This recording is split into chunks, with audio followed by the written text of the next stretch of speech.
ए भैया रिक्शा वाले कहाँ जाइयो? स्टेशन चली हो? हाँ स्टेशन जात रही। हाँ तो चलो भैया मैं छोड़ दियो। कई रुपया दिया हो? कई रुपया लिया हो? पैसा दे पाई हो? अरे हम पैसा न दे पाऊ भाई। 50 रुपया ली थे स्टेशन के। 50 नहीं 20 रुपया दिए। 20 रुपया में तो मुश्किल है, लेकिन एक काम करो। हाँ चलो 20 रुपया में ले चल पाए। ठीक है। चलो तुम चला के ले चलो, हम बैठ के चलते। हम चूतिया हैं चला के ले चली 20 रुपया दिए रिक्शा हम चला के ले चली। तब तो 20 पर नहीं, फिर 50 पर है।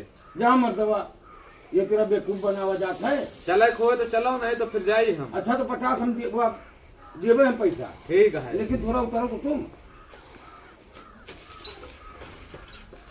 कहाँ जाना है बाबू जी? यार हमारे रिक्शा तुम हम इनका चूतिया बनाओ तो उतरो नीचे। कहाँ जाना है? नहीं तुम उतरो नीचे, हमको कहीं नहीं जाना है। हमारा रिक्शा उतरो नीचे। रिक्शा हमारा है। तुहार ना है, रिक्शा हमारा है। दिमाग खराब है का तुम्हारा?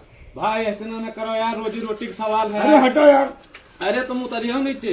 दिमाग ले लियो, तुम्हारा दिमाग खराब है का? यार इतना जबरदस्ती न करो भाई, रहा जो तू 20 हमका 1 रुपया न चाहिए, तुम न जाओ यार। हम 50 रुपए हम ले चलो, चले खो चलो ना अरे चलो। 50 नहीं 100 लिया हमारा रिक्शा, तुम हमें चूतिया बनाए हो यार। रिक्शा हमारा है। अरे रिक्शा तुहाना है, उतरो तुम। मार डरी है का? मानने डर में भागो भाई, हमका जाए दिए यार। तो स्टेशन चलिए स्टेशन।